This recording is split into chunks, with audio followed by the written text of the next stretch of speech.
let you know, we're going to be recording this. So if you don't want to be seen on camera, it will be shared on YouTube. So feel free to turn your camera off.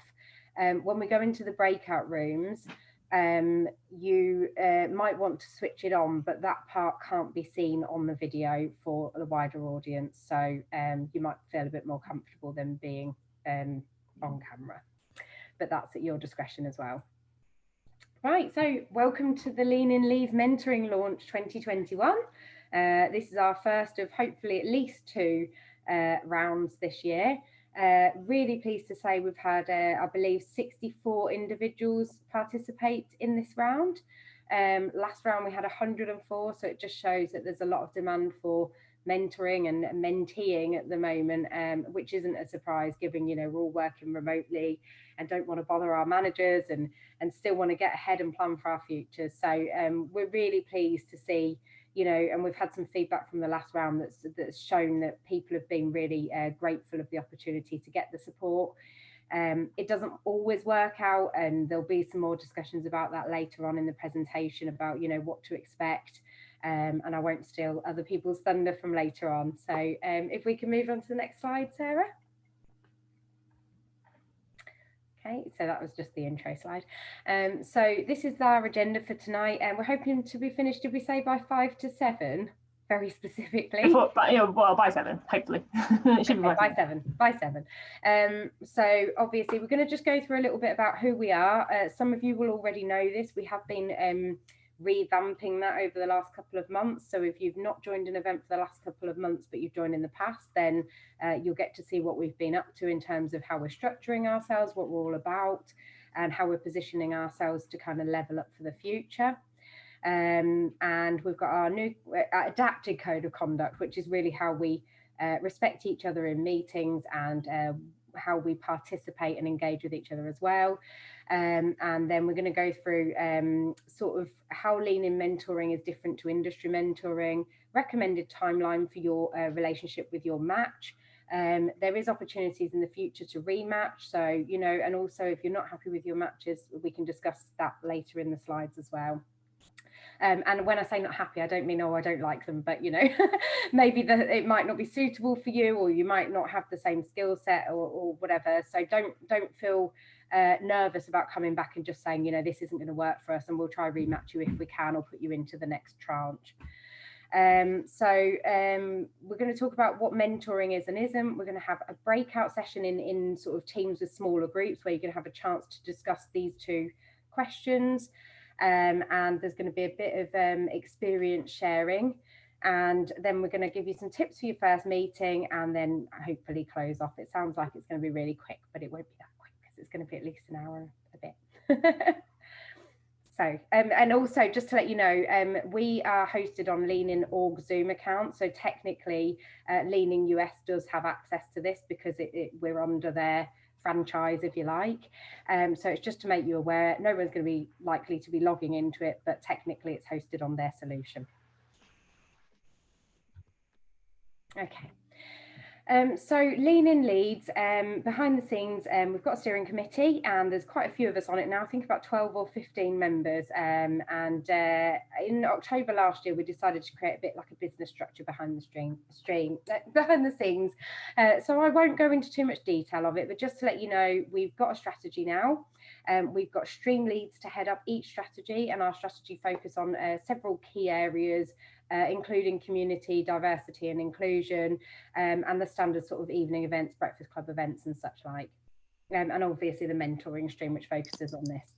So our mission's to lift each other up, very simple, straightforward and easy to understand. Our vision is to advocate for women and others who don't automatically receive equal opportunities, especially during the pandemic, and to elevate. I don't think I put that word in clearly. The structure, functions and processes of Lean In leads to support our community engagement. And what that means is we want to get out there, we want to really make change happen in education, in wider community settings. We've listened to our community, and that's what we've been told is desired.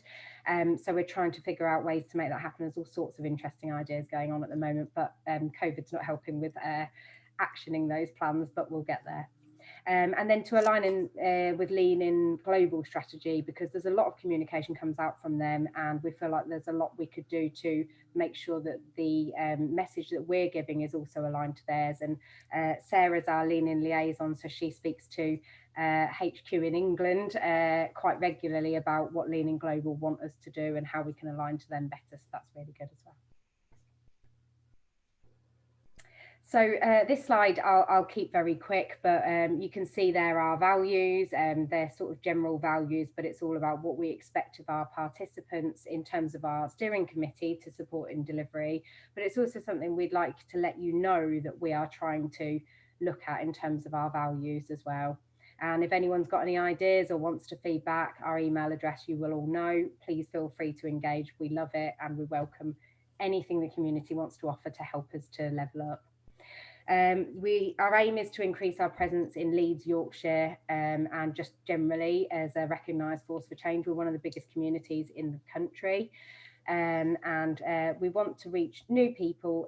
We've discussed the sort of links with schools and focus on gender. Hello, lovely. Hello, and we'd also like to challenge each other to grow, level up and lean in. So that's that. Sorry if that was a bit repetitive. I haven't reread this slide. Clearly, it's a new slide deck. You are my test dummies. Okay, so code of conduct. If any of you have participated in these events before, you'll know that we always talk about commitment, communication and confidentiality. So, you know, please try to be engaged in the meetings and participate, because it's how we get the best out of them. So if there's breakout sessions, you know, it really works well if you're all speaking to each other and all sharing equally. Feel free to share openly and honestly, and also listen and be considerate of other people's thoughts and feelings, and you know, be respectful of others' confidentiality. So if someone tells you something and you feel that's not to be shared outwardly, please don't do that. But basically it's about honesty, trust, a safe space, respecting each other, but having a bit of fun, innovative and collaborative time as well together, especially as it's not work. Okay, so that's just our intro slide. Let's go. So our aim. So for our mentoring program, we want to allow members to empower each other. We want people in our community to have the confidence to take the next steps in their career, to challenge the status quo, to break boundaries and really see where they can go. And for that, we need to just be altruistic in our approach to supporting people. We want to facilitate the initiation of a relationship, but we also want to allow for a mentor or mentee to go off and kind of evolve that relationship with some guidelines as to how they see fit.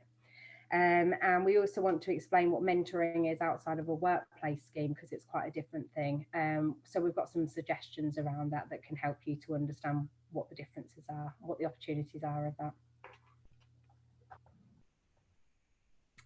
Okay, so how mentoring in Lean In differs to industry. Well, firstly, if you are in a business and you get assigned a mentor or mentee, it might be someone that you don't know, but likewise, it might be someone that you don't feel comfortable sharing your whole life career plan with.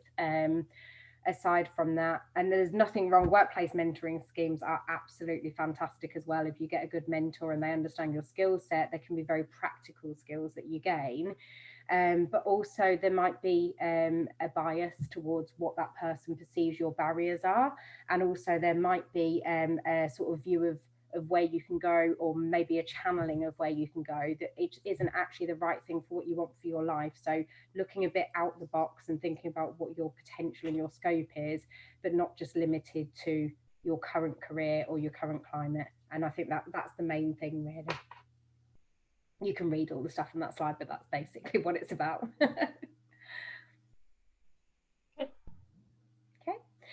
So over to Steph, who's going to explain a suggested timeline for your relationship, how to get started and evolve it. Thank you, Jo. Yes, so these are recommended timelines for the programme, and they're only suggestion. Obviously, you're free to decide what suits your requirements and your circumstances. We're all under, you know, the times are a bit strange still at the moment, and we all have different sets of priorities with homeschooling and work priorities, etc. So these are guidelines purely. We would recommend that following today's session, you aim to meet within a month to keep the momentum going. And so that would mean before mid-February, or half term. So we're today at the kickoff event, and we would suggest that you contact each other within a day or so to set a time to have that first session.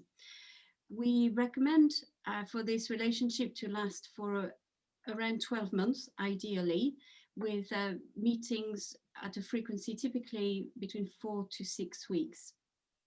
And each meeting traditionally takes about an hour of your time, which means that, you know, it's not too heavy on your timetables, but it gives you an opportunity to share and an opportunity to grow and exchange together. Towards the end of the relationship, we suggest that you set up a closing session where you can reflect on the journey, reflect on the learnings, and give each other some feedback. Now, we say the end of the journey, it's entirely up to you. If you choose for the relationship to carry on or just to keep in touch, of course, this is completely open. But within the program, within the Lean In program, we recommend for a 12 months, so meeting every 4 to 6 weeks for an hour at a time, and have a fairly structured approach to those meetings just to make sure that you get the best out of those sessions. And we'll give you some tips about those meetings, particularly the first session later on tonight. Thanks a lot, Steph. So we're really lucky to have Caroline with us today, who's been a mentor in the scheme since, I think, February 2019, if I remember correctly, from what we discussed. Yeah. So she's going to be able to share some of her experience as a mentor with us. Marina, who is her mentee, was supposed to join us today, but she's not feeling very well. But fear not, we've got Joe, who's kindly agreed to step in, and quite a few of us on the Lean In steering group. I've been both mentees and mentors, so we'll jump in as well with any answers. So we do have some questions prepared. However, really, it's your opportunity to ask anything you want to ask. There are no silly questions, so go for it. So the way we're going to do it, so it's manageable, because there's quite a few of us on it, is we're going to use the chat. So if you've got any questions as a mentor or mentee, or just go on, please feel free to engage here. Just go in the chat, make sure you put it for everyone to see your questions, and I will keep an eye on it and then read out some questions to make sure that we are getting answers on the things that are really exciting for you. So as you guys are thinking about your questions, I'll start asking a few. Let me just move the chat out of my it's always in the middle of everything. Is Caroline around? Yes, I am. Yes. Thank you for joining us. So I guess we'll start at the beginning. How did you set up, right at the start, it's been a couple of years now, but how did you set up your mentoring relationship with Marina? How did you start engaging together? What were the first few steps, the first meeting? What did you focus on? Could you share a bit more about that with us? Of course. So good evening, everybody. I think the first step really was Marina got in touch with me, and I think we were just talking about it in our breakout room, actually, that actually it's a mentee-led scheme, so really keen that the mentee gets out of it what they want to. So it was fantastic that Marina got in touch with me. We set up a face-to-face meeting. Those were the days when you could still do things like that. And just had a bit of a general chat then about sort of what we wanted to achieve from the mentoring relationship. And she had some really good ideas, and I asked lots of questions. I think as a mentor, one of the key jobs is to ask lots of questions to try and sort of pinpoint what we were wanting to do over the period that we're going to be working together, and just get to know each other, I guess, as people a little bit as well. So not the first meeting, I think structure is really important, but the first meeting was a bit more of a sort of let's feel it out, let's see what we want to do, and then agree almost not a contract, but how we want this to how this works best for us going forward. That's great, thanks. Did you start to keep the momentum going? Did you always agree a meeting before you finished, did you book your next meeting before you finished that one, just to make sure you kept going? Yeah, usually yes. So not always. We don't always sort of meet all the rules, but yeah, and it would depend on what the actions were. So I think what works really well is if you have a series of actions that come out of it. And again, it's not about doing a formal action plan, but maybe a couple of things that the mentee has said they want to work on, and then you check back in. So depending on what those are, you maybe check in 6 weeks. Maybe it's a bit longer. Maybe it's a bit shorter. So yes, we do that. Although I think it's also really important.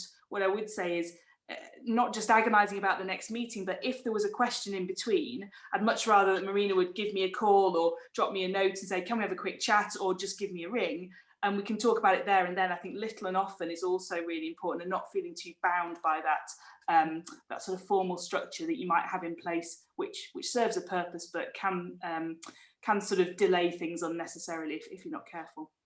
Absolutely, and we always say that that the structure we suggest is only that. It is a suggestion, and it's up to each mentor and mentee to do that little bit of contracting right at the start, and agree what works for them. Everyone is different, so some people will be more than happy to have emails and calls in between. Like when I've been a mentor, I've always said, like, you just contact me in between, because if we're not meeting for another month and you've got something urgent, like you're applying for a new role, or I would rather be helpful right then. So that's really good. Thank you. Joe, from a mentee perspective, would you agree with that view that you as a mentee would take charge of the meeting and would come in and be the one leading it and preparing what you want to talk about? Yeah, I think it's a bit of both. It really depends what you want to get out and what your mentor has to offer in terms of practical skills versus kind of guidance. So, sometimes you'll be matched with a mentor who maybe has got some practical skills to offer, and that might be that they can give you a little bit of structure there, or you.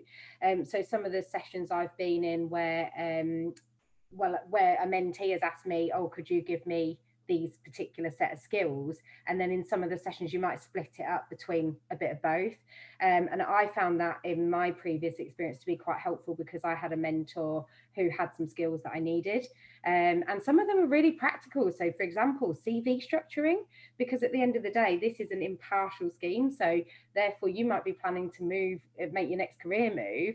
Well, actually a lot of people struggle with that, and a lot of people try to charge you for it, but actually it's a lot of it's common sense, and someone experienced as a manager will have seen a lot of CVs and know what they siphon out and help you do that. So that's one thing.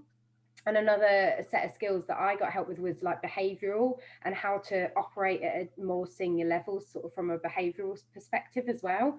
And the last thing was just understanding what steps I need to take on the journey. And so sometimes I would say, I really want to do this, and they'd go, well, will that add value to your career, and is that really what you want to do if you want to get to this point?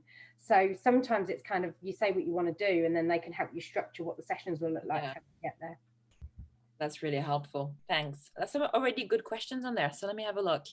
Oh yeah, a very valid one right now. Do we think there are any specific challenges from mentoring virtually, i.e. not in person? So I guess probably one for you, Caroline, because you are still working with Marina at the moment, and you were mentoring face-to-face, and now you are doing it virtually. How have you found that? Any specific challenges from that? I think we were really fortunate in that we'd already built that face-to-face relationship. And I think often, even with colleagues and different things in my day-to-day life, carrying on that relationship by Zoom or phone or whatever is a little bit easier.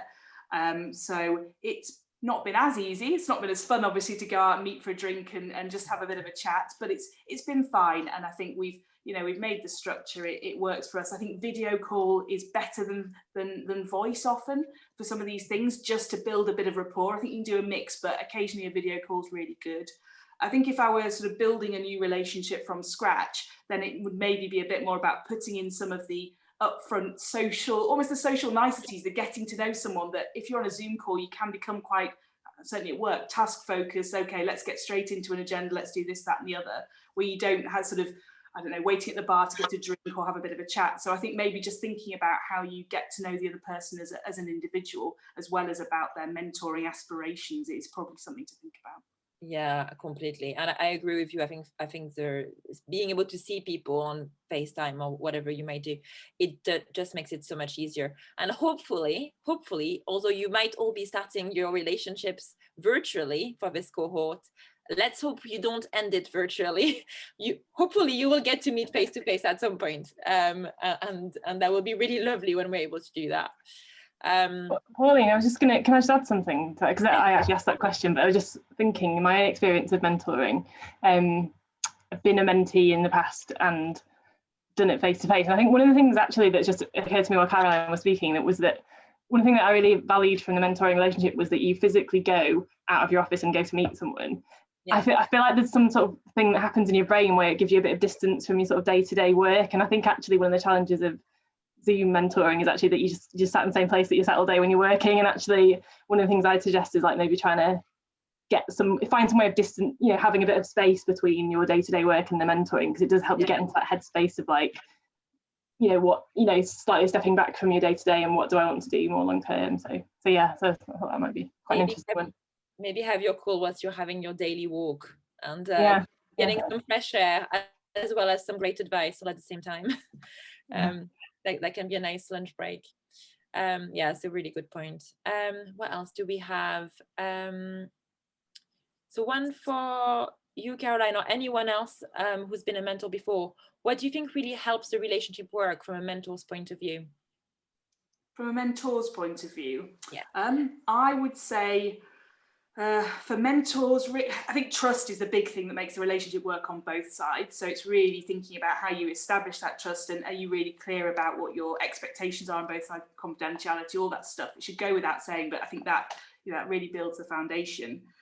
For mentors, I think listening and questions are the two. So really listening is not just about what's being said, what the words are, it's about how it's being said, and trying to look behind that and maybe tease out some of the what's underlying that. So I think from a mentor's perspective, yeah, really listening into how people are saying things and what's not being said as well. And maybe I think as a mentee, I found the most useful thing my mentors have done is encourage me to face up to things I maybe didn't want to face up to, and really challenge me. And I think, again, this is the great thing about being outside your organisation. You can be very honest about, well, maybe I'm not very good at that, or maybe I think I like this, but I don't really like this. So I think really honing in on those kinds of things is great.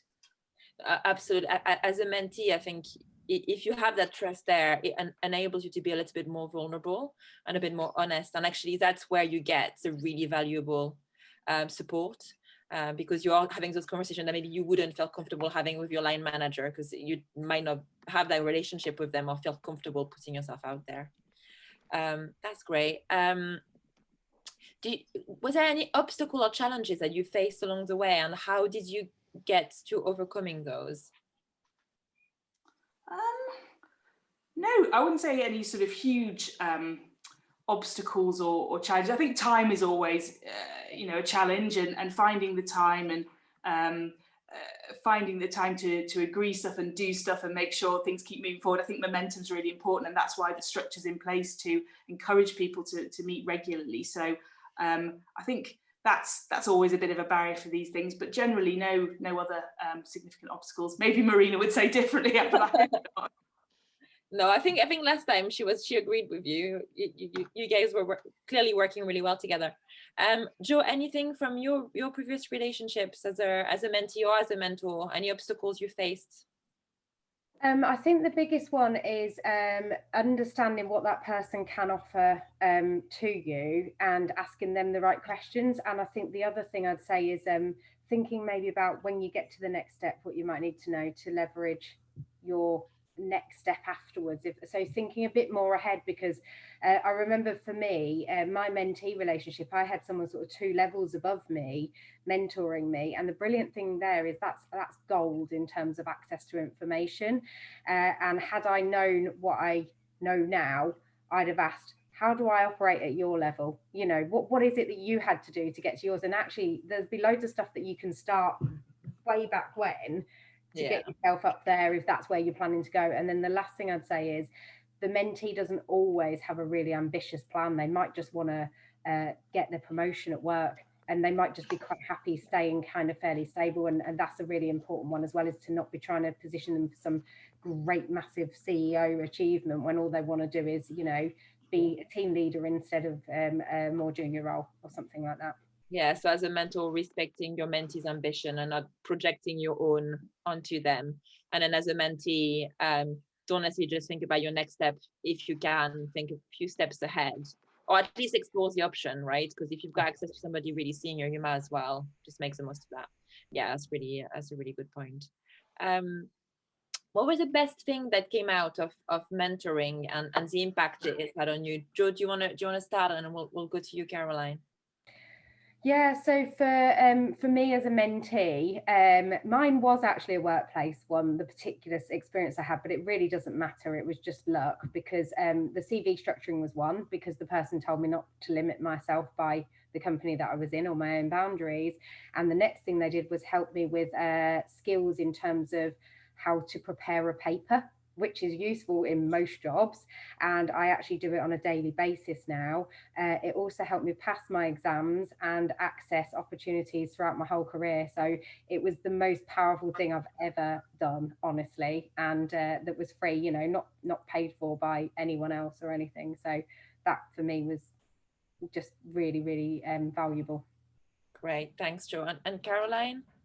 I mean, it sounds very, very cheesy, but as a mentor, you really want your mentee to succeed. So for me, since Marina and I have been working together, she's had a promotion, she's developed a client base, she's taken on line management responsibilities for the first time. So seeing all of that stuff happen, and that's all credit to her. I take no credit at all for that, but it's a really great thing to see somebody do that.